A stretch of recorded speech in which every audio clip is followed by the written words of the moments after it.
كل من عليها فان ويبقى وجه ربك ذو الجلال والإكرام. فبأي آلاء ربكما تكذبان؟ يسأله من في السماوات والأرض كل يوم هو في شأن.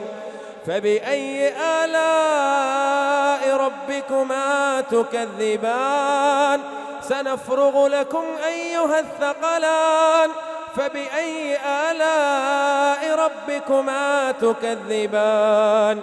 يا معشر الجن والإنس إن استطعتم أن تنفذوا من أقطار السماوات والأرض فانفذوا لا تنفذون إلا بسلطان. فبأي آلاء ربكما تكذبان؟